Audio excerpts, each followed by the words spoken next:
방송에서 제공하는 부동산 정보는 투자 판단에 대한 참고 자료입니다. 방송에서 제공하는 부동산 물건의 가치, 가격 상승 및 가격 하락에 대해서는 방송사에서 보장하지 않습니다. 본 방송은 간접 광고가 포함되어 있으며 방송에서 나오는 부동산 정보는 출연자와 경제적 이해관계가 있을 수 있습니다. 투자에 유의하시길 바랍니다. 본 방송의 제작진 및 출연진은 방송통신심의위원회 규정을 준수합니다.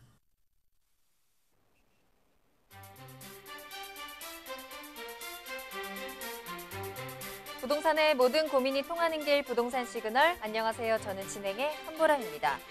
주택조합 사업 과정에서 조합원의 재산권을 보호하고 또 사업의 투명성을 강화하기 위한 조치들이 취해집니다. 국토교통부가 주택조합 설립 인가의 세부 내용을 공고하도록 하고 또 발기인의 조건 기준을 강화하면서 또 주택조합 가입 신청자가 가입비를 예치한 지 30일 이내에 청약을 철회하면 가입비를 돌려받을 수 있도록 하는 개정안을 마련했는데요. 자, 그동안에는 주택법상 조합원의 임의 탈퇴가 원칙적으로 금지되어 있는 데다가 또 사업성이 없는 조합으로 인해서 사업이 지연되거나 좌초돼서 피해를 보는 경우가 많았는데 이번 개정안을 통해서 이러한 부분들이 보호받을 수 있을 것으로 기대됩니다. 자, 부동산 시그널 오늘도 다양한 정보, 알찬 정보 준비되어 있습니다. 오늘 방송을 시청하시다가 궁금한 사항이 있으시거나 전문가와 상담을 원하신다면 문의 전화 이용하시길 바랍니다. 서울 전화 02-2128-8504번, 02-2128-8504번이고요. 문자로도 상담 가능하니까요. 궁금한 점 남겨주시면 친절하게 도움드리겠습니다. 그리고 유튜브를 통해서 실시간 참여도 가능하십니다. 유튜브에 알토마토를 검색하시거나 주소를 직접 입력하고 들어오시면 되고요. 많은 참여 부탁드립니다. 자, 그럼 부동산 시그널 참여 방법 보시고요. 본격적으로 출발합니다. 부동산의 모든 고민이 통하는 길, 부동산 시그널. 여러분도 참여하실 수 있습니다. 첫 번째, 유튜브 라이브를 통한 실시간 참여. 유튜브에서 알토마토를 검색하거나 주소를 입력해 들어오세요. 실시간 채팅창에 여러분의 궁금증을 올려주시면 바로바로 해결해 드립니다. 두 번째, 전화 참여 및 문자 참여. 02-2128-8504번으로 전화 주시거나 문자를 보내주세요. 상담을 통해 여러분의 부동산 고민을 해결해 드립니다. 당신이 궁금한 부동산 궁금증, 시그널을 보내주세요. 오늘 함께해 주실 전문가분 소개해드립니다. 오늘 JYP홀딩스의 김광섭 이사님과 함께합니다. 두 분 안녕하세요. 네, 안녕하십니까. 네, 이제 부동산이 이제 6.17 대책 이후에 또 7월 10일 날 또 이제 강력한 부동산 대책을 나왔습니다. 뭐 6개 소관부처가 모여서 대책안을 또 발표를 했었는데요. 오늘은 국토교통부 안에 대해서 한번 정리를 한번 해봤습니다. 네, 오늘 이사님과 함께 다양한 이슈부터 여러분들의 쏠쏠한 투자 정보 그리고 고민까지 해결해보는 시간, 1시간 꽉 채워서 달려보도록 하겠습니다. 자, 그럼 오늘의 첫 순서 이슈 시그널부터 출발해 보겠습니다. 부동산 시장의 흐름을 읽을 수 있도록 다양한 이슈들 짚어드리는 시간인데요. 자, 앞서 말씀드린 것처럼 오늘 7.10 부동산 추가 대책에 대해서 좀 이야기를 나눠보도록 하겠습니다. 자, 이사님 오늘 어떤 내용일까요? 네, 그 7월 10일 날도 다양한 대책을 좀 내놨습니다. 근데 그 대책 중에는 뭐 지금 방송에 나오는 것들은 부동산에 대한 뭐 세금 문제라든가 그런 부분이 좀 많이 좀 나오는 것 같아요. 그 외에도 국토교통부에서 마련한 여러 가지 대책이 있으니까요. 총괄적으로 한번 봐볼 필요는 좀 있을 것 같습니다. 영상을 보시고 시청하시겠습니다.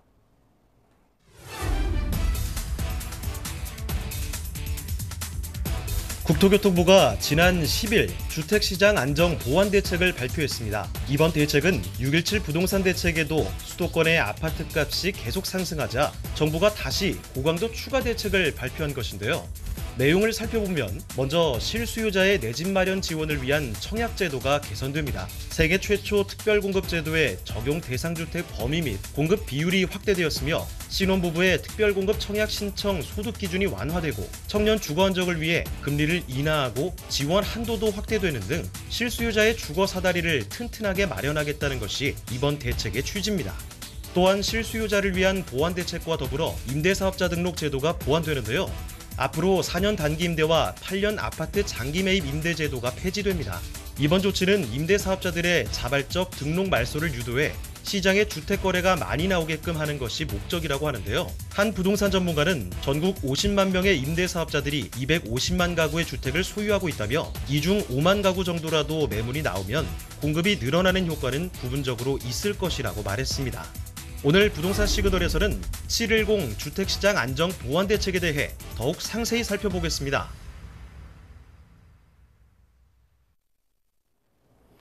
네, 이제 7월 10일 날 이제 보완 대책이 나왔죠. 6.17의 대책 이후에 또 보완 대책이 참 상당히 좀 강력하게 나왔습니다. 근데 현재 그 부동산 대책을 좀 보게 되면 가격을 뭐 많이 올라가는 것을 가격이 잡겠다 이런 내용보다는 거래량이 많이 나올 수 있도록 다주택자들의 어떤 물건을 풀 수 있도록 유도하겠다는 내용이 상당히 좀 강력하게 좀 들어가 있는 부분입니다. 그래서 뭐 세금에 대한 어떤 부분 여러 가지가 있겠죠. 거기서 그래도 불구하고 현재 지금 상태가 거래량 자체가 크게 나오지가 않기 때문에 거기서에 대한 대책이다 이렇게 좀 보시면 될 것 같아요. 그래서 앞으로 7, 8월 또 9월 달까지 이 물건 자체가 얼마큼 나오느냐에 따라서 추후에 또 더한 강력한 규제가 나올 수가 있는 것이고 아니면 그거보다 좀 덜한 이 보완책이 좀 나올 수 있을 것 같습니다. 그래서 올해 같은 경우는 7월 달부터 시작된 8월 달, 9월 달, 10월 달에 어떤 거래량에 좀 주목해야 될 부분이 있다. 이렇게 좀 말씀 좀 드릴 수가 있을 것 같고요. 하나 더 요약을 좀 드리자면 이 임대사업자 제도입니다. 임대사업자 제도 같은 경우는 과거에는 뭐 상당히 활성화를 많이 시켰죠. 최근까지만 하더라도 월세에 대해서 좀 임차인을 보호해주기 위해서 임대사업자 제도를 상당히 좀 투명하게 끌고 가겠다라고 해서 혜택도 주는 대신에 또 그 안에 들어가는 뭐 5% 이상의 뭐 차임이라든가 이것을 인상하지 않도록 이렇게 좀 규제를 좀 해놨었거든요. 근데 앞으로 좀 더 이것을 그런 식으로 가지 말고 일단은 임대사업자를 내게 되면 또 다주택자들을 또 양성할 수가 있으니까 일단은 중장기적으로는 다주택자들을 좀 만들지 않겠다라는 것이 좀 포함이 된 것 같습니다. 이 두 가지가 좀 핵심 포인트가 될 것 같고요. 그 외에도 실거주자 또 이제 신혼부부 특별공급이라든가 여러 가지 대책들은 상당히 좀 튼튼하게 좀 만들어 가고 있는 중이라고 좀 보시면 될 것 같습니다. 그래서 실거주자 위주 또 청년층 또 신혼부부들에게 앞으로는 좀 더 많은 기대치를 좀 가지고 있고 또 이제 그 주택을 마련할 수 있는 기회가 좀 더 확대되지 않을까 그렇게 좀 볼 수가 있을 것 같습니다. 또 개괄적으로 그 주택시장 안전 보완 대책에 대해서 좀 설명을 좀 해보겠는데요. 일단 현행의 이제 청약제도의 개선이 있습니다. 현행 제도를 보시게 되면 국민주택의 한 20%를 생애 최초의 주택을 마련하는 경우에 이게 특별공급으로 현재 좀 진행을 하고 있는데 이걸 좀 늘리겠다는 것이죠. 20%에서 약 한 25% 정도로 늘리겠다는 것입니다. 또 이제 조건이 붙죠. 특별공급에 이제 이런 조건이 붙게 되는데 1순위 대상자 중에 이 저축액이 600만 원 이상이어야 되고 특히 뭐냐면 도시근로 월평균 소득의 100% 이하인 자 이렇게 좀 되어져 있는데 이렇게 되면 좀 축약이 되겠죠. 그래서 이것을 좀 120%까지 좀 확대를 했습니다. 그만큼 좀 확대폭을 좀 늘렸다. 이제 이렇게 좀 보시면 될 것 같아요.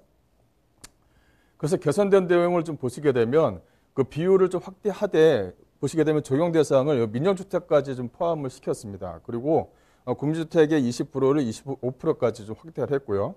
또 이제 민영주택의 내용을 좀 보시게 되면 85평방미터 이하의 민영주택에 이 공공택지에서 나오는 분량은 약 한 15%, 또 민간택지의 경우에는 분양 분량의 약 한 7% 정도를 확대시키겠다라고 이제 발표를 했습니다.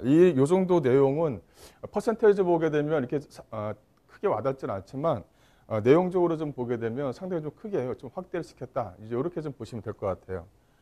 여기 안에서 또 하나 이제 말씀드려야 될 부분은 바로 이건데요. 이 국민주택은 그 월평균 소득의 약 한 100%를 유지하고 이런 내용이 있었거든요.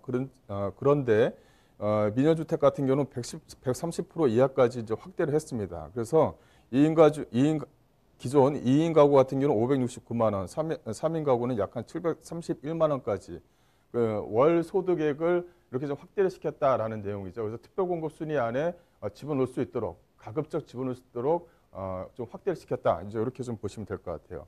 근데 요거 적용 시기를 보시게 되면 이거는 9월 달부터 시행이 됩니다. 이거는 규칙 개정 후에 이제 즉시 시행이 되기 때문에요. 그래서 현재 좀 부동산 3법이 통과 시기가 좀 앞당겨진 것 같은데 어쨌든 간에 그 합의에서 진행되는 부분이 있다 보니까 좀 더 딜레이는 좀 될 것 같아요. 그래서 부동산 3법이 통과되는 시기도 좀 준복을 좀 해봐야 되겠다. 이제 이렇게 좀 보시면 될 것 같고요. 그 소득 기준을 보시게 되면 종전 같은 경우는 생애 최초 같은 경우 20% 변경이 돼서 이제 25%가 됐죠. 근데 공공택지 같은 경우도 변경이 돼서 15%에서 7% 정도로 이렇게 좀 확대를 좀 시켰습니다.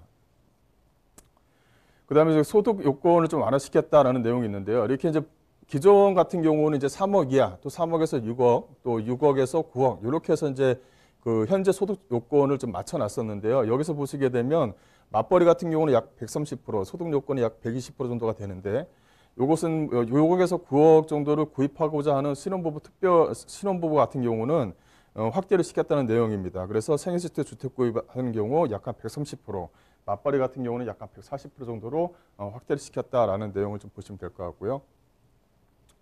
그다음에 청약 물량을 좀 확대를 좀 시켰습니다. 그래서 기존에 약 한 9,000호에서 약 한 3만 호 이상으로 추가 확대를 추진했다라고 이제 보시면 될 것 같은데 이것은 사전청약 제도를 물량 확대한 이유는 뭐냐면 기존에 이제 가수요층들이 있지 않겠습니까? 그 대기자들, 그 아파트를 구매하고자 하는 대기자들 자체를 좀 확대폭을 좀 늘렸다는 것입니다. 그래서 가수요층을 미리 그 청약 물건에서 사전 청약제로 해서 좀 집어넣어서 가수요층을 좀 더 안정시키겠다라는 내용이 이제 포함이 되어져 있는 것 같아요.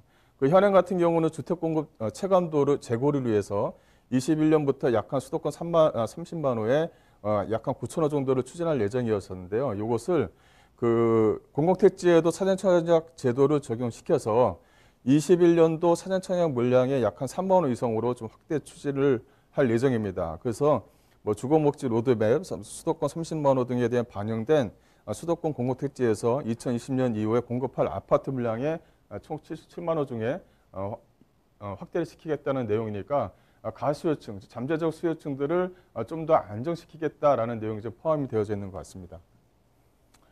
그다음에 이제 그 중요한 부분이 이제 청년 전월세 자금 지원이라든가 이런 부분이 좀 실질적으로 와닿는 좀 부분인데요. 일단은 청년 전월세 자금 지원 현행대로 보시게 되면 금융지원 및 중소기업 취업 청년 전세자금 대출 등을 이렇게 지원하고 이런 내용으로 해서 버티머 전세대출의 비중이 그 20, 30대 같은 경우는 약간 85% 정도를 차지합니다. 근데 개선된 내용을 보시게 되면 일반 버팀목 전세 금리를 좀 인하를 시켰어요. 그래서 그 청년층에게 나오는 그 월세에 대한 이자 부분을 약한 그 31만 가구 정도가 되는데 이걸 연 한 17만 원 정도 이자를 좀 경감시키겠다는 내용이 있고요. 또 버팀목에 대한 전세 금리를 좀 인하를 시켰습니다. 그래서 약한 총 4천 가구에 연 약한 6만 6천 원 정도의 이자를 좀 경감시킬 거고요. 또 주거 안정 및 청년 보증부 월세 대출 금리를 좀 인하를 시켜서 약한 그 전체적으로 대출에 대한 금리 인하를 시켜서 청년층에게 나오는 어떤 그 경비에 대한 부담 이것을 좀 줄여내겠다. 실질적으로 와닿는 어떤 부담 자체를 좀 줄여내겠다라는 것도 이 내용 안에 좀 포함이 되어져 있습니다. 그다음에 그 실수요자들에 대한 주택 공급 확대를 좀 보시게 되면 그 약한 2020년 후에 약한 77만 호를 공급할 계획인데요. 이 3기 신도시 5곳을 포함해서 수도권 인구 주요 입지에 공공택지 등 약 한 30만 호를 공급 계획을 좀 수립하겠다라는 내용이고요. 2024년부터는 입주를 할 수 있도록 적극적으로 나서겠다라는 내용이 좀 포함이 되어져 있죠. 그래서 현재 그 3기 신도시 안에 들어가 있는 그 신도시, 이 신도시가 상당히 진척도가 상당히 좀 빨라질 것 같고 또 그 안에 들어가는 도로와 교통 이런 부분 SOC 사업도 상당히 좀 빨리 좀 진척이 될 것 같습니다. 그래서 이런 전체적으로 봤었을 때는 그 과거에 어떤 그 신도시를 만들어내면 뭐 10년, 약 15년 내에서 어떤 그 기간이 좀 걸렸다고 한다면 상당히 좀 짧은 시간 내에 할 수 있도록 적극적으로 좀 추진하겠다라는 내용이 좀 들어가 있는 내용이 있죠. 그다음에 이제 공급 확대를 좀 보시게 되면 그 관계부처 장관에서 이제 지자체 참여하는 경제부총리 주재로 해서 TF를 구성을 해서 공급 마련 확대를 꾸준하게 좀 마련하겠다라는 내용이 들어가 있고요.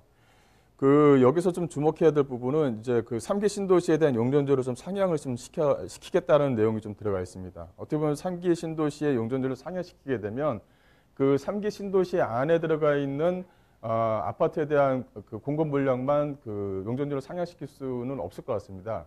이 3기 신도시와 가까이 붙어 있는 지역들에 대한 재개발이라든가 이런 지역들의 용적률 상향도 아마도 같이 따라가지 않을까 싶어요. 그렇다면은 현재 진행되고 있는 재개발, 특히 3기 신도시 쪽 주변 지역에 붙어 있는 재개발 지역들의 어떤 그 용적률 상향도 아마도 기대치를 좀 가져갈 수 있지 않을까 싶고, 이 또 하나는 그 그린벨트죠. 이 그린벨트를 해제하겠다, 안 하겠다, 이제 이런 내용이 좀 많았었는데, 이제 뭐 해제를 안 하고 그 자손들한테 물려주겠다, 이런 어떤 그 기본 방침이 좀 마련이 됐습니다. 그래서 그린벨트를 풀지 않고 과연 아파트 공급 물량을 꾸준하게 추진시킬 수 있을까? 이제 이렇게 그게 이제 퀘스천 마크로 좀 붙고 있는 부분인데요.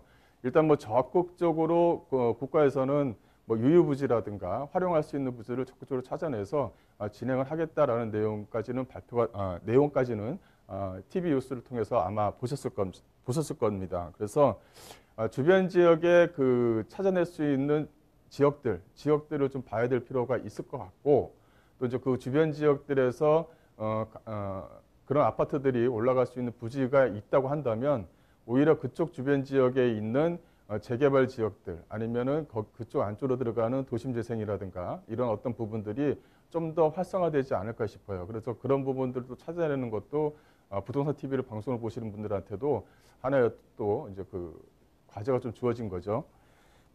또 하나 좀 보시게 되면 이 도시 주변의 유휴부지라든가 도시 내 국가시설 부지 등 신규 택지를 추가로 발급하겠다, 이런 내용도 좀 포함이 되어져 있고요. 그다음에 뭐 도심 내 공실 상가라든가 오피스도 적극적으로 활용하겠다라는 내용까지 포함이 되어져 있습니다. 앞으로는 이제 앞서 말씀드린 대로 이 아파트에 대한 공급 물량이 과연 이 국가에서 원하는 만큼의 물량이 이제 그 나올 수 있느냐, 이제 이걸 좀 지켜봐야 될 것 같고, 혹시나 이런 물량들이 나오지 않는다고 한다면 좀 더 강력한 규제책이 하반기에는 한 번 더 나올 수 있지 않을까 싶어요. 안 그러면 거래량이 어느 정도 수준까지 나온다고 한다면 보완 대책으로서 좀 이렇게 뭐랄까요, 안정적인 보완 대책이 좀 나오지 않을까, 이렇게 좀 두 가지 판단을 좀 할 수가 있는데, 그건 좀 더 지켜봐야 될 부분이 좀 있는 것 같습니다. 예, 이제 그 주택임대 사업자죠. 이 주택임대 사업자 등록 제도를 좀 보완을 했습니다. 이제 뭐 뉴스에서 보시는 것처럼 주택임대 사업자 등록을 폐지한 건 아니고 제도를 보완시켰습니다. 추진 배경을 보시게 되면 임대차 3법 도입 전에 이제 예비 단계로서 임대인이 자발적 등록 시 실질적으로 이 전월세 상한제, 계약갱신 청구 등 공적 규제를 적용받는 대신에 이 세제 혜택을 부여를 했죠. 그래서 이 제도를 끌고 가겠다, 이제 이렇게 좀 되어져 있었는데, 이걸 좀 개선을 좀 시키는 겁니다. 내용을 좀 보시게 되면 현행 같은 경우는 음대 의무 기간 등 공적 규제 및 지원 정도에 따라 단기 4년, 뭐 장기 8년 이렇게 좀 되어져 있죠. 이것이 단기 임대 같은 경우는 폐지를 하겠다라는 내용입니다. 또 기존에는 그 단기 4년을 놓고 또 단기 4년에서 장기로 이제 8년을 자동적으로 끌고 갈 수 있는 그런 제도가 있었는데, 이것도 이제 그 불허하겠다라는 내용이 좀 들어가 있습니다. 또 장기 임대를 보시게 되면 그 신규 등록을 원칙적으로는 이제 허용을 하되 과열 요인이 있는 아파트, 이 아파트에 대해서는 장기 일반 임대도 폐지하겠다는 내용입니다. 그래서 어쨌든 간에 아파트는 자꾸 가겠다, 요 내용이 좀 포함이 되어져 있죠. 이 내용을 보시게 되면 단기적으로 나오는 것들이 아니라 상당히 뭐냐면 장기적으로 아파트를 잡을 수 있는 것을 계속적으로 이렇게 포진해서 나가는 어떤 그 모양새를 좀 보이고 있거든요. 그래서 앞으로는 아파트에 대한 어떤 그 실수요자가 아닌 이상, 또 이제 세금에 대한 어떤 그 보유세라든가 어떤 그 종부세라든가 이런 세금에 대한 부담이 없는 그런 사람들 외에는 투자로 해서 아파트로 가기에는 좀 쉽지가 않을까, 이렇게 좀 보시면 될 것 같아요. 내용을 한 번 더 정리하자면 4년 단기 임대는 폐지가 됐고요. 8년 장기 임대 중 아파트는 폐지가 됐고 장기 임대로 허용은 합니다. 건설 임대는 유지를 하고요. 또 이제 그 공공지원에 대한 이 부분에 대해서도 매입 임대라든가 건설 임대도 허용을 합니다. 그 내용을 좀 더 뜯어보시게 되면 이것은 민간임대주택에 관한 특별법 개정 후 즉시 시행한다. 이제 이렇게 좀 보시면 될 것 같아요. 그 최소 임대 의무 기간을 좀 연장을 했는데요. 기존에는 8년이지 않습니까? 이것은 이제 10년으로 연장을 했습니다. 그 등록 임대주택 거주하는 임차인의 장기적인 거주 환경을 위해서 임대 의무 기간을 8년에서 10년으로 연장하겠다. 이거는 이제 민간 임대주택에 대한 특별법, 이제 사법이 좀 통과되어야지만 시행이 되어지는 부분이죠. 그다음에 등록임대 사업자 임대보증금 보증가입을 좀 의무화를 좀 시켰습니다. 내용을 보시게 되면 임차인의 임대보증금에 대한 미반환 피해를 방지하기 위해서 일부 유형에 한해서 임대보증금 보증가입 의무를 적용을 현재 하고 있습니다. 100세대 이상의 매입임대주택 이렇게 좀 보시면 될 것 같은데, 이걸 이제 모든 등록임대주택 임대보증금에 대해서 가입 의무를 적용시키겠다라는 내용입니다. 그래서 신규 등록 외에 기존 등록한 임대주택 전수에 대해서도 보증가입을 의무화시키겠다라는 것이고요. 이것도 이제 부동산 3법이 통과되어야지만 즉시 시행이 됩니다. 자발적 등록 말소 기회를 좀 부여를 하는데요. 현재 그 기회를 현재 좀 이렇게 되어져 있는 것을 자발적으로 말소시킬 수 있도록 그런 어떤 내용이 좀 들어가 있는 것입니다. 기존에 저 과태료를 부과했었는데 과태료를 부과하지 않고 자진 말소를 할 수 있도록 그렇게 좀 하겠다라는 내용이 좀 들어가 있습니다.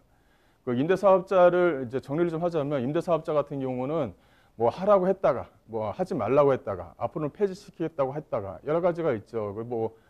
그 어쨌든 간에 정부가 마련해 준 대책에 따라서 이제 임대사업자를 등록을 하고 하는 경우가 있는데, 이런 경우를 좀 보게 되면 좀 일관성을 좀 더 지속적으로 좀 유지를 해야 되지 않을까 싶어요. 왜냐하면 임대사업자 등록 내용을 좀 보게 되면 기존에서 임차인에 대한 월세를 상향시키지 않는 대신에 취등록세 혜택을 받았었고, 또 임대사업자가 단기가 됐든 장기가 됐든 간에 사업자 등록을 내서 꾸준하게 진행했던 그런 임대사업자들에게는 상당히 좀 손해가 아니지 않나 싶어요. 그래서 이런 부분은 좀 더 개선되지 않나 싶습니다. 예, 여기까지 하겠습니다. 네, 오늘 이슈 시그널에서는 710 부동산 대책에 대한 내용, 특히나 공급, 실수요자를 위한 대책을 위주로 정리를 좀 해드렸습니다. 계속해서 추가 대책에 대한 가능성도 열려 있는 만큼 앞으로 시장의 움직임들도 주시해서 지켜보셔야 될 것 같은데요. 현재와 같은 부동산 시장에서 도대체 나는 어떻게 해야 되나 답답하신 부분들도 많으실 텐데, 언제든지 망설이지 마시고 부동산 시그널로 문의 전화 주시기 바랍니다. 서울 전화 02-2128-8504번, 02-2128-8504번 열어두도록 하겠습니다. 자, 그럼 저는 잠시 후에 부동산 상담 시그널로 돌아오겠습니다. 상상해보세요. 내 방 안에서 터치 한 번으로 내 집을 팔 수 있는 방법. 집통앱 중개실장이 달려가 당신의 집을 팔아줍니다. 걱정이 많으시죠? 제가 도와드릴게요. 어떤 형태의 집이든 터치 한 번에. 부동산에 내놔도 안 팔려서 골치 아팠던 우리 집. 등록 버튼을 누르면 당신의 집이 전국의 많은 부동산에 오픈됩니다. 이 모든 것이 수수료 무료. 전국의 많은 부동산이 이용하고 있는 집통 앱에서 간편하고 빠르게 추가되는 수수료 없이 내 집을 팔아보세요. 내 집 팔 땐 집통.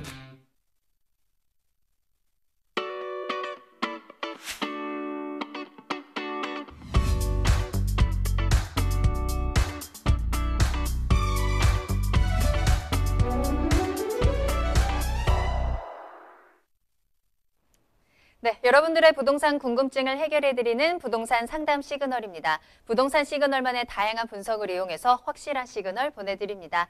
자, 계속해서 김광섭 이사님과 함께하고 있습니다. 오늘 첫 번째로 만나볼 상담은요, 전화로 연결해 보도록 하겠습니다. 안녕하세요, 시청자님. 예, 안녕하세요. 네, 반갑습니다. 자, 오늘 어떤 고민 해결해드릴까요? 예, 저는 김포 한강 센트럴 자이에 거주하고 있는데요. 네. 저희가 여기 이사 온 지는 한 4, 5개월 정도밖에 안 됐어요. 원래 일산 쪽에 있다가 넘어왔거든요. 네. 근데 저희가 지금 이 동네가 계속 뭐 호재가 있다 그래가지고 가격이 조금 오르긴 했는데 네. 지금 여기서 그냥 정리하고 다시 일산이나 운정 쪽으로 한번 가볼까 싶어서 고민 중인데 네. 여기 좀 전망이 어떨까 싶어서 여쭤보려고 전화드렸습니다. 알겠습니다. 김포로 옮기신 지 얼마 안 됐는데 이미 가격이 좀 올랐어요. 지금이 매도 타이밍일지 좀 고민하시는 것 같은데요. 자, 김광섭 네네. 이사님 연결해 드릴게요. 조금 더 자세히 이야기 나눠보세요. 네. 안녕하십니까? 예, 안녕하세요. 네, 구입한 지는 뭐 4년, 5년 이렇게 되신 거예요? 아니요. 4, 5개월 정도밖에 안 됐어요. 아, 5개월? 예, 원래 일산에 있다가 예. 우연찮게 왔는데 지인도 별로 없고 해서 음. 그래서 다시 일산 쪽으로 들어가 보고 싶은데 여기가 근데 갑자기 호재가 막 생기다 보니까 네. 그래서 이게 지금 매도 타이밍인지 아니면 좀 더 지켜봐도 되는 건지 네. 궁금해서 전화 드려봤습니다. 네. 부동산은 4, 5개월로 타이밍 잡는 건 아닌데 아마 좀 네네. 불편하신 게 좀 있으신가 봐요. 뭐 기존에 살던 곳보다는 좀, 뭐랄까요. 좀 생소하고 네, 주변 예. 지역이 좀 익숙하지 않아서 아마 그런 일이 있을 것 같고 이제 이런 것들을 이제 하나하나 따지게 되면 주거 만족도가 뭐 작다 이렇게 이제 표현을 하는데 네네. 어쨌든 간에 그 김포 쪽에서 뭐 4, 5개월 정도를 거주하셨다고 한다면 일산 쪽에서 지금 현재 옮기고 네네. 옮기지 않고 예를 들어서 2, 3년 후에 옮긴다고 하더라도 일산의 네. 특정 지역을 제외하고는 가격이 네. 크게 오르거나 기존의 지금 현재 가격에서 크게 뭐 오르거나 내리거나는 하지는 않을 것 같아요. 근데 예. 여기 김포 쪽은 그렇지가 않습니다. 김포 쪽은요. 이제 현재 현재 여기 같은 경우도 이 김포 쪽은 중요한 부분은 2025년 정도가 좀 기준점이 될 것 같아요. 그 예. 안에 들어가는 호재가 예정 사항도 있고 확정돼서 현재 좀 진행돼서 공사를 하는 부분도 있고 네. 발표하고 이제 좀 준비 단계에 있는 것들도 있고 여러 가지가 있습니다. 이제 그 서울을 이렇게 기점으로 해서 네. 서울을 기점으로 해서 말씀을 드리자면 한강 이남에 있죠. 한강 이남에서 이제 오른편 이제 강동구라든가 미사 쪽은 어느 정도까지 다 마련이 된 것 같아요. 그래서 이제 그 밑으로 해서 지금 풍산동 쪽 밑으로 해서는 현재 지금 뭐 신도시급, 미니 신도시급들이 이제 만들어질 예정인 것 같은데, 근데 이제 한강을 기준으로 해서 이제 서남부권, 이제 소위 말하면 이제 김포까지도 이제 쭉 가는 거죠. 네. 이런 지역들은 아직까지도 상당히 좀 앞으로에 대한 미래 가치가 상당히 좀 밝습니다. 예, 그래서 그 현재 나와 있는 기존에 이제 과거 한 5, 6년 정도를 좀 되새김질 한다고 한다면 네. 그 김포 한강 신도시가 만들어지고 거기에 미분양 물건들이 많이 나오고 또 이제 미분양 물건들이 장기적으로 소진이 안 됐었고 그런 해가 있었거든요. 네. 현재 같은 경우는 김포 한강 신도시 같은 경우도 이제 어느 정도까지 가격이 마련되어 있고 가격이 올라가 있는 상태고 네. 뭐 최근에 이제 그 김포 도시철도가 이제 개통이 됐는데 김포 도시철도가 이제 개통이 됐는데도 이제 가격은 크게 상승을 하지 못한 이유가 뭐냐면 미리 이제 그 가격이 김포에 대한 어떤 그 도시철도가 들어간다라는 그 가격이 이제 형성이 되다 보니까 현재 지금 개통이 돼도 가격은 크게 안 오른 상태죠. 그래도 네. 이제 그 지금 현재 시청자님 같은 경우는 그래도 4, 5개월 정도 됐다라는 그 매수 타이밍이 나쁘지 않아서 이제 말씀을 드리는 거예요. 내용을 좀 보시게 되면 네.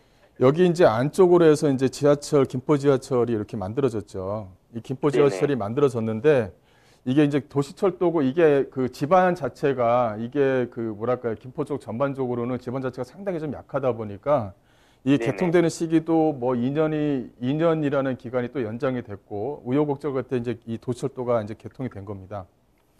근데 여기 네. 안에 좀 들어가 있는 것들이 뭐냐면 이 여기서 이제 중요한 것은 고천 쪽, 이 고천 쪽하고 그다음에 김포공항 쪽이에요. 이 김포공항 쪽에서 계속적으로 철도가 이 김포공항을 기점으로 해서 만들어질 예정이거든요.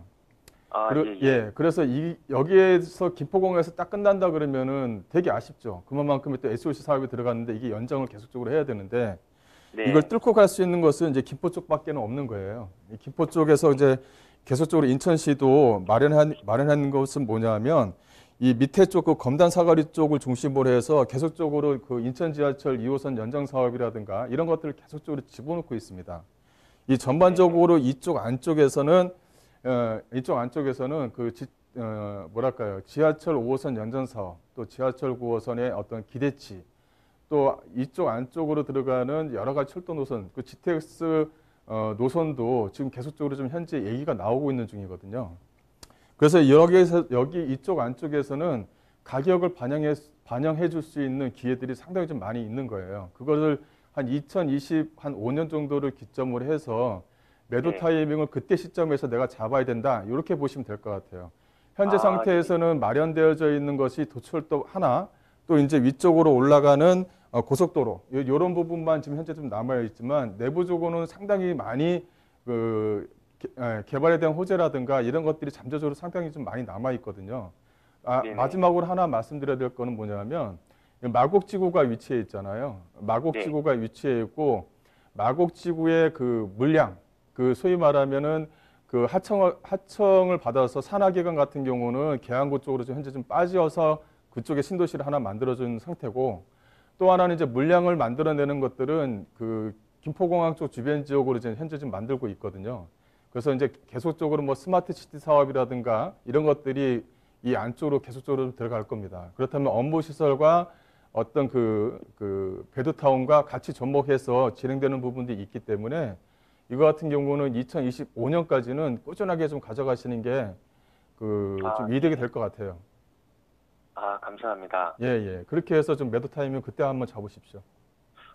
아, 예, 감사합니다.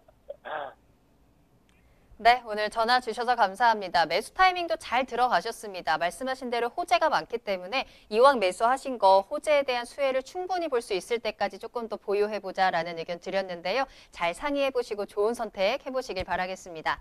자, 계속해서 김광섭 이사님과 함께합니다. 다음 상담도 만나볼게요. 이번에는 문자로 보내주신 사연인데요. 8827번으로 보내주신 사연부터 볼까요? 충남 서산시 팔복면 금왕리 산 141번지입니다. 500평 지분으로 가지고 있는데요. 전망이 어떨까요? 하셨습니다. 우리 충남 서산시로 가서요. 토지 전망 체크해 보도록 할게요. 자, 이사님 전망 어떨까요? 예, 그 내용을 보면 이게 이제 한내 필지를 하나 소유하신 것은 아니고 그 500평 정도, 약 한 15,000평 정도 되는 것 같은데 거기서 한 500평 정도를 가지고 있으신 것 같아요. 지분으로 해서. 근데 이런 물건들은 어떻게 이제 가져오신 경위 아니면은 뭐 상속을 받았거나 여러 가지가 있을 것 같은데 저는 그 내용적으로 보면 전망은 그렇게 뭐 지분으로 갖고 있는 토지 그 자체가 뭐랄까요, 이게 한 필지로 되어져 있고 내 소유권으로 되어져 있다고 한다면은 뭐 등고 자체가 완만하기 때문에 뭐 전원주택 부지라든가 이런 것도 좀 생각할 수 있는 것도 있을 것 같은데 지분으로 갖고 있기 때문에 전망을 좀 찾기가 좀 약간 애매합니다. 근데 이 안쪽 것을 보게 되면 일단은 준보전 산지라는 그 용어가 좀 들어가 있는 부분이 있기 때문에 개발하는 데는 큰 무리는 없을 것 같아요.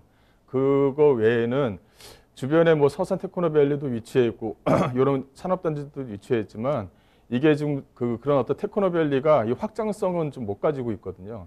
확장성 못 가지고 있습니다. 그래서 기존의 산업단지가 그냥 기존 것을 그냥 그대로 유지하는 그런 상태를 좀 보이고 있기 때문에 그 토지로서의 좀 가치는 그렇게 좀 전망 자체는 그렇게 크지 않다. 이렇게 좀 말씀을 좀 드려야 될 것 같아요. 네. 네, 토지에 대해서는 조금 아쉬운 전망 체크해 드렸습니다. 앞으로 활용 방법에 대해서 좀 고민해 보셔야 될 것 같고요. 자, 계속해서 다음 상담도 바로 만나보도록 하겠습니다. 끝번호 2464번으로 보내주신 문자 사연 확인할게요.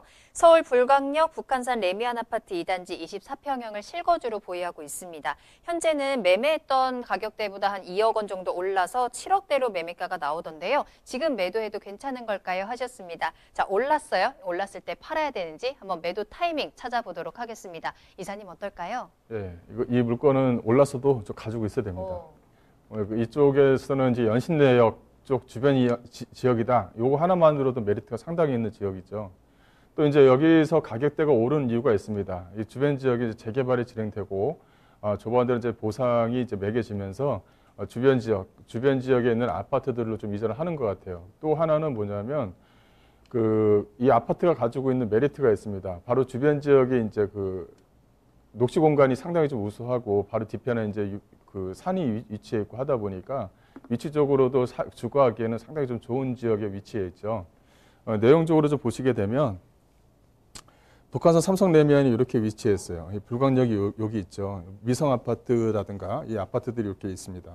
이쪽에 불광역을 기점으로 해서 이렇게 연신내역 쪽까지 이렇게 좀 보시게 된다면 이 대단지 아파트가 만들어내어져 있는 것은 이쪽 주변 지역밖에 없어요. 또 주변 지역 자체가 그 대단지 아파트로이다라고 이제 표현할 수 있을 만큼 아파트가 많지는 않습니다. 보시게 되면 이렇게 좀 크게 확장해서 보시게 되면요. 근데 이제 여기서 이제 그 내용을 좀 봐야 되겠죠. 이 연신대역 쪽에 이쪽 주변 지역, 연신대역 쪽 주변 지역 같은 경우는 호재거리가 상당히 좀 많이 살아있는 지역들 중에 하나예요. 일단은 뭐 GTX A 노선이 이쪽으로 안쪽으로 좀 들어가죠. 이게 3호선과 6호선과 GTX 노선이 만나는 것은 이 연신대역이 유일합니다. 서울 안쪽에서 들어오는 것은요. 그래서 연신대역 쪽 주변 지역의 파급 효과는 상당히 좀 세다 이렇게 좀 보시면 될 것 같은데, 요게 이제 이것과도 이 아파트하고 다 연관성이 있는 겁니다. 또 주변 지역을 보시게 되면 이 위쪽으로 해서 지금 현재 그 재개발이 좀 진행이 되고 있고요. 또 하나는 이쪽 주변 지역으로 해서 그 재개발이 크게 좀 진행을 하고 있습니다. 이 또 하나의 그 호재거리는 이 밑에 쪽, 이 구산역 쪽 밑에 쪽 세전역 쪽 라인으로 지나가는 뭐 지하철 연장 사업, 즉 서부선이 들어오고 나서 그다음에 연장시키는 그 고양선 라인이라든가 여러 가지 호재거리가 이 안쪽으로 상당히 이제 많이 포진이 되어져 있어요. 근데 이제 아파트 단지가 이렇게 호재거리가 많은 지역들의 대단지 아파트들이 많이 있다고 한다면 지역적으로 좀 약간 먼 감이 있기 때문에 매도 시기도 적절하게 좀 잡아야 되는 그런 부분도 있지만, 이렇게 대단지 아파트가 주변 지역에 없기 때문에 이런 아파트들을 상당히 선호하는 주민들이 좀 많이 있다는 것이죠. 또 하나는 뭐냐면 이 불광역 쪽에서 독바이역 쪽으로 빠지는 신분당선에 대한 연장 사업도 현재 좀 진행 중에 있습니다. 그러니까 현재는 호재거리로 인해서 가격 반영은 하고 있지만, 일단은 좀 더 큰 호재거리가 좀 살아있는 부분이 있기 때문에 실거주이시라면 좀 보유하시고 좀 더 1, 2년 정도는 좀 더 끌고 가도 된다, 이렇게 말씀드릴게요. 네, 은평구 불광동의 아파트는 보유 의견 드렸습니다. 자, 오늘 이렇게 김광섭 이사님과 함께 여러분들의 부동산 궁금증 다양하게 해결 도와드렸는데요. 저도 궁금한 거 있는데요. 더 자세히 알고 싶은데요 하시는 분들은요. 언제든지 저희 부동산 시그널로 문의 전화 주시면 자세하게 상담 도와드리도록 하겠습니다. 서울전화 022128-8504번, 022128-8504번 전화와 문자 편하게 이용해 보시길 바라겠습니다. 자, 이번에는 투자 정보 알아보는 시간 가져보도록 하겠습니다. 오늘 두 가지 정보 기다리고 있고요. 자, 먼저 첫 번째로 소개해드릴 정보는요. 아파트, 그것도 서초구 서초동에 위치한 아파트 소개해드리겠습니다. 먼저 개요 정보부터 알아볼게요.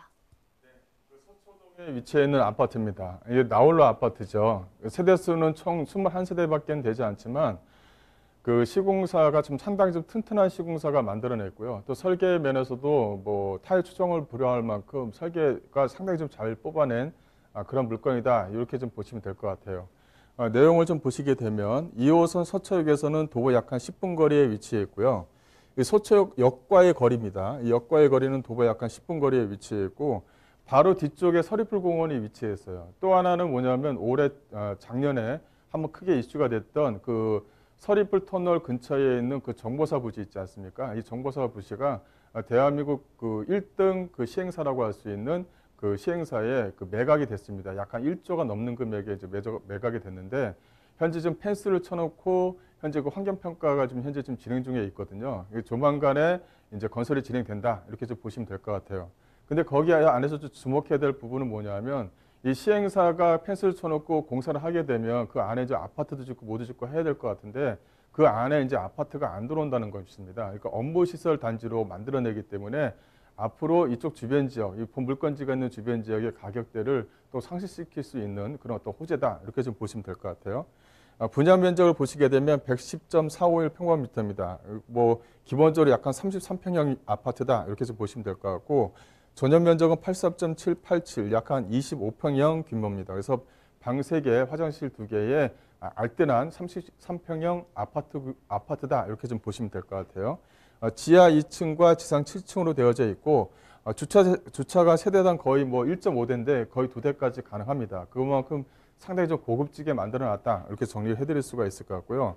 특징을 보시게 되면 주변 지역의 이제 숲세권이라든가 뭐 강남 이프라든가 이 고급 주택, 주변 지역이 유명 연예인들이 거주하는 아파트 밀집촌이 이렇게 주변 지역에 있습니다. 그 아파트 밀집촌 안에 들어가 있는 아파트이기 때문에 나홀로 아파트다, 이런 것이 생각이 안 들 정도로 촘촘하게 좀 잘 들어가 있는 아파트다 이렇게 좀 보시면 될 것 같고요.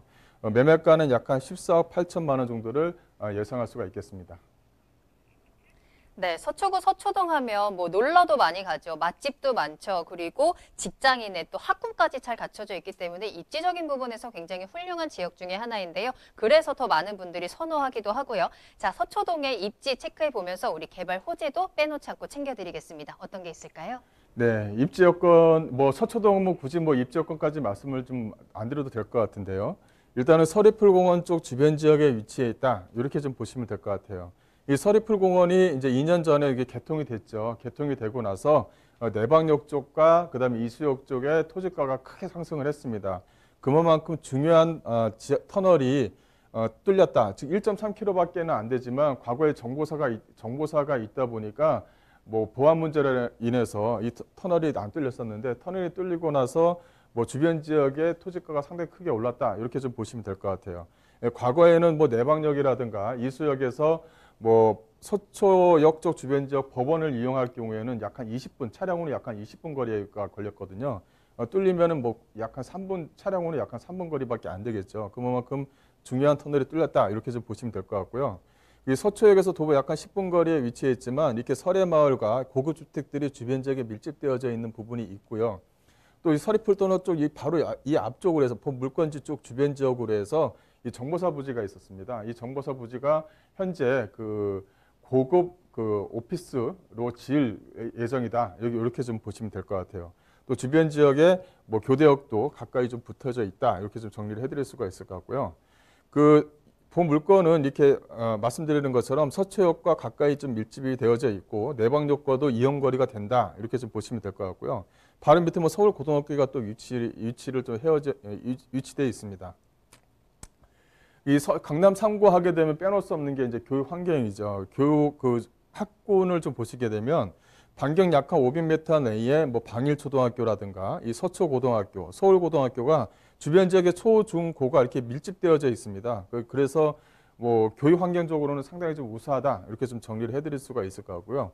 그 외에 뭐 이수중학교라든가 방배중학교 또 이 서초고등학교라든가 서울고등학교, 이 방울초등학교가 주변 지역에 있다 보니까 학원과 시설도 상당히 좀 잘 되어져 있다라고 이제 정리를 해드릴 수가 있을 것 같아요.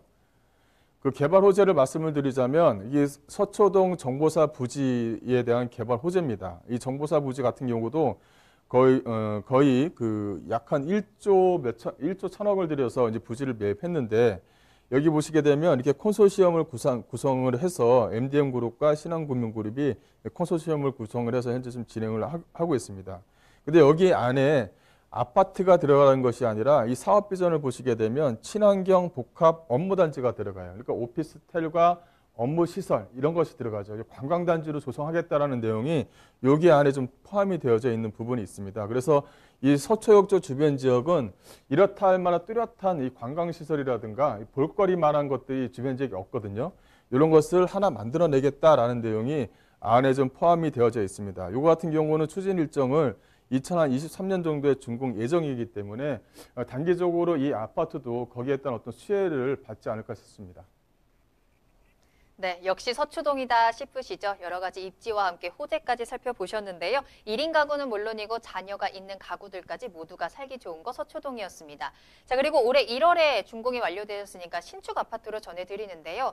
아니 그러면 서초동의 아파트 너무 비싼 거 아닌가? 지금 강남권의 집을 어떻게 사 하실 텐데 가격적인 부분도 한번 체크 도와드리도록 하겠습니다. 어떻게 접근하면 되는지 한번 보시면 오 싶으실 것 같아요. 자, 그럼 먼저 일단은 건물 특징부터 한번 살펴볼까요? 네, 뭐 14억이면 상당히 좀 큰 돈이죠. 하지만 강남 3구의 평균가를 좀 보면 상당히 좀 아직까지 저렴하다 이렇게 좀 보시면 될 것 같습니다. 외관을 보시게 되면 외관이 상당히 좀 특색이 있죠. 상당히 좀 모던하고 심플하면서 눈에 딱 띄게 좀 만들어 놨습니다. 총 21세대의 아파트다 이렇게 좀 보시면 될 것 같고요. 그 이 지하 주차장이 위치해 있습니다. 이 주차장이 약 한 2대까지 주차가 가능하고요. 좀 상당히 좀 넓게 주차 공간을 좀 마련해 줬기 때문에 상당히 좀 안정적으로 오르락 내리락 할 수 있는 투웨이 시스템으로 좀 되어져 있다 이렇게 좀 보시면 될 것 같고요. 내부적으로 보시게 되면 상당히 좀 독특한 어떤 그 구조를 좀 가지고 있습니다. 일반 평형대 즉 3베이 구조는 가지고 있지만 3베이 구조를 충분히 활용을 하고 그다음에 내부 시설, 즉 동선이라든가 여러 가지를 좀 현대적으로 좀 개선했다 이렇게 좀 보시면 될 것 같아요. 그 내부 옵션 자체도 상당히 좀 편의성을 상당히 좀 많이 제공할 수 있도록 다양한 옵션 제공도 집어넣었다는 것도 이 아파트의 좀 특징이다 이렇게 좀 보시면 될 것 같습니다. 이 지하 주차장은 2대까지 주차가 가능하도록 광폭으로 좀 만들어놨다는 것도 하나의 좀 특징이다 이렇게 정리를 해드릴 수가 있을 것 같고요.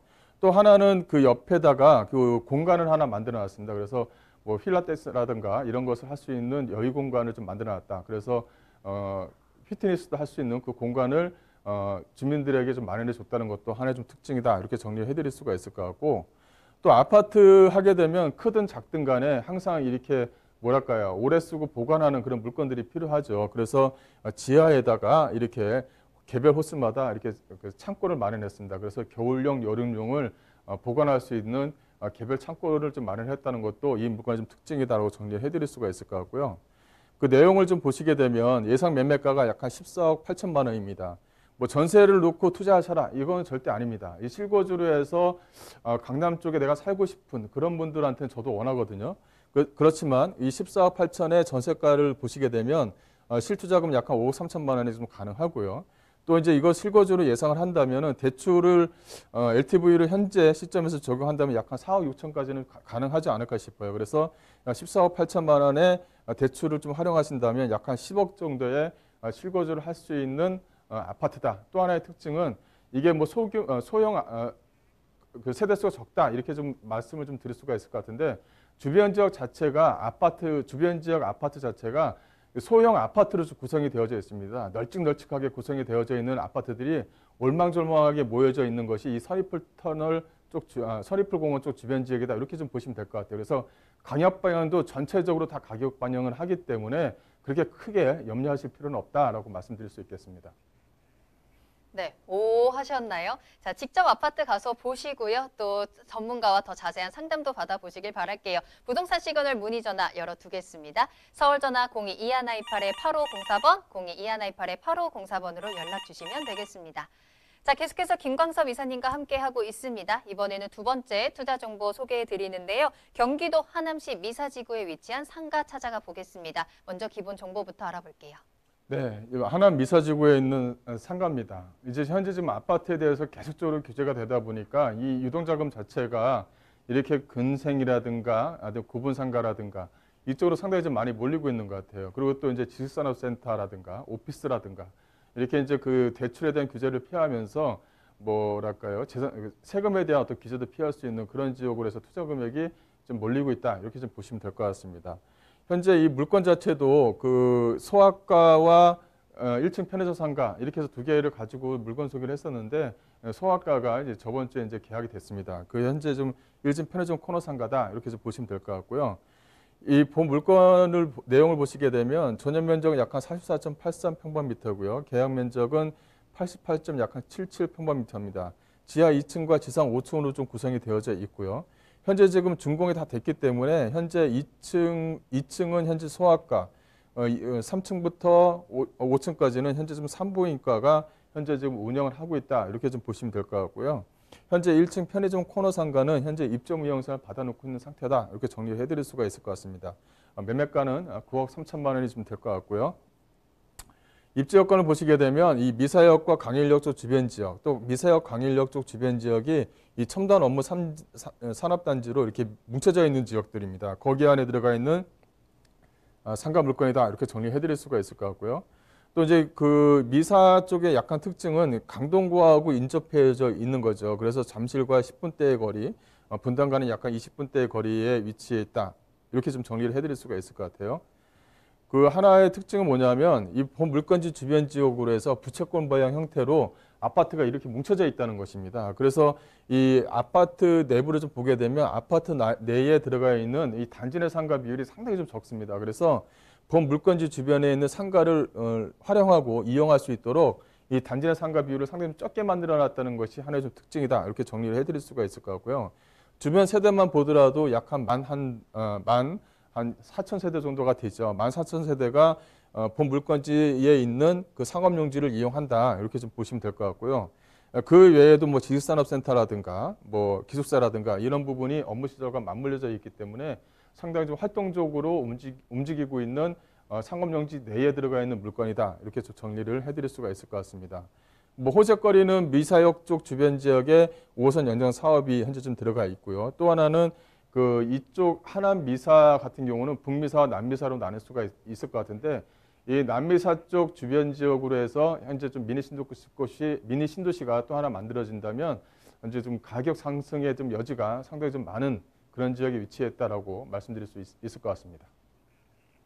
네, 경기도 하남시 미사지구에 위치한 상가 소개해 드리는데요. 제가 얼마 전에 어디서 보는데 요새 의세권이 또 뜨고 있다고 하더라고요. 병원이 들어오는 건물에는 또 편의점이랑 약국이 함께 들어오기 때문에 수요 걱정을 안 해도 된다라는 내용이었는데요. 지금 소개해 드리는 건물이 바로 딱 그 물건이잖아요. 병원 건물에 있는 1층 코너의 상가입니다. 건물 특징 조금 더 자세히 짚어볼게요. 자, 그리고 가격적인 부분도 함께 알아보겠습니다. 네, 건물 특징을 보시게 되면 이렇게 소아과와 어떤 그 산부인과로 현재 지금 운영을 하고 있습니다. 그래서 이쪽 주변 지역의 특징이 그 신도시이고 그 다음에 최초에 분양했었을 때 젊은 사람들이 상당히 좀 많이 분양을 신청을 많이 했어요. 그래서 그 분양 신청에도 순위를 보게 되면 젊은 수요층들이 상당히 많이 거주하고 있다라는 것을 보실 수가 있는데요. 젊은 층들이 많다 보니까 그만큼 아이들이 많이 있습니다. 아이들이 많다 보니까 이 산부인과 소아과가 운영이 상당히 좀 잘 되고 있다. 또 주변 지역에 이 상업용지 쪽 주변 지역에 이렇게 그 산부인과를 운영하고 있는 그 물건 자체가 없습니다. 유일하다. 이렇게 좀 보시면 될 것 같아요. 그리고 그만큼 평일에도 많은 사람들이 오고 가고 있다. 이렇게 정리를 해드릴 수가 있을 것 같고요. 현재 산부인과와 현재 좀 소아과가 운영 중에 있는 물건입니다. 현재 다 준공이 돼서 직접 현장에서 볼 수 있다라고 정리해드릴 수가 있을 것 같고요. 이 코너변에 위치해 있기 때문에 가시성이 상당히 좀 우수합니다. 그래서 이 앞쪽으로, 이 도로 쪽 앞쪽으로 해서는 아파트 단지 내 상가의 거주민들이 거주하면서 이동할 수 있는 도보거리가 가로수길처럼 연결이 되어 있어요. 그래서 그 길로 해서 통행로가 상당히 좀 빡빡하게 움직이고 있다라고 이제 보시면 될 것 같습니다. 그만큼 입지적으로 상당히 좀 우수한 지역에 위치했다 이렇게 정리해드릴 수가 있을 것 같고요. 이 투웨이 시스템으로 좀 되어져 있기 때문에 주차장도 상당히 좀 광폭으로 좀 마련이 되어져 있다는 것도 하나의 좀 특징이다라고 정리를 해드릴 수가 있을 것 같습니다. 예상 가격을 좀 분석을 한다면 현재 9억 3천만 원이고요. 예상 임대가 현재 지금 임차 의향서를 받은 가격을 좀 보게 되면 보증금 5천에 월 350만 원으로 지금 현재 받고 있습니다. 대출을 보시게 되면 약 한 4억 8천 정도가 가능하기 때문에 그 상가하고 또 구분 상가이지 않습니까? 그리고 대출을 좀 걱정을 크게 하시는 분도 계시는데 현재 대출에 대한 이자가 상당히 좀 저리로 좀 움직이고 있기 때문에 이래서 이제 이런 상가 쪽으로 좀 많이 좀 움직이고 있으신 것 같아요. 그래서 대출과 보증금을 좀 활용하신다면 실투자금 약 한 4억 정도의 안정적인 운영 수익이 가능한 그런 물건이다라고 정리해드리겠습니다. 네, 경기도 하남시 미사지구에 위치한 상가까지 소개해드렸습니다. 추가적으로 더 자세한 내용이 궁금하시다면요. 언제든지 부동산 시그널로 문의 전화 주시기 바랄게요. 서울전화 022128-8504번, 022128-8504번 열어두겠습니다. 자, 그럼 오늘 다양한 도움 말씀 주신 김광섭 이사님과는 여기서 먼저 인사드리도록 하겠습니다. 이사님 오늘 감사합니다. 네, 부동산 투자를 할 때 4가지가 필요하다고 하더라고요. 자금력, 실행력, 정보력, 그리고 운인데요. 그중에서 가장 중요한 것이 바로 실행력이라고 합니다. 충분한 정보와 또 수익이 있다고 하더라도 바로 그때 사거나 팔지 않으면 아무 소용이 없다는 건데요. 타이밍이 중요하다는 뜻이겠죠. 자, 타이밍이 헷갈리실 때 망설이지 마시고 언제든지 부동산 시그널과 함께 하시길 바라겠습니다. 자, 방송이 끝난 이후에도 상담 접수 계속 받고 있으니까요. 여러분들의 부동산 궁금증 시그널을 계속해서 보내주세요.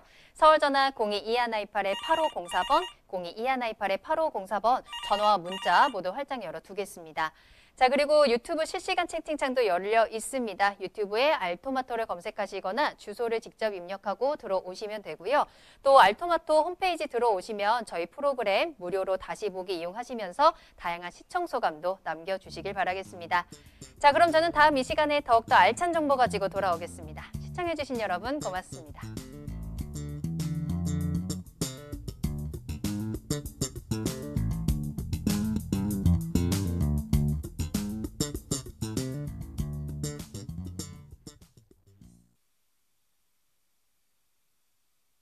본 방송에서 제공하는 부동산 정보는 투자 판단에 대한 참고 자료입니다.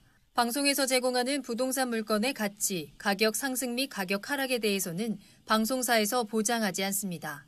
본 방송은 간접 광고가 포함되어 있으며 방송에서 나오는 부동산 정보는 출연자와 경제적 이해관계가 있을 수 있습니다. 투자에 유의하시길 바랍니다.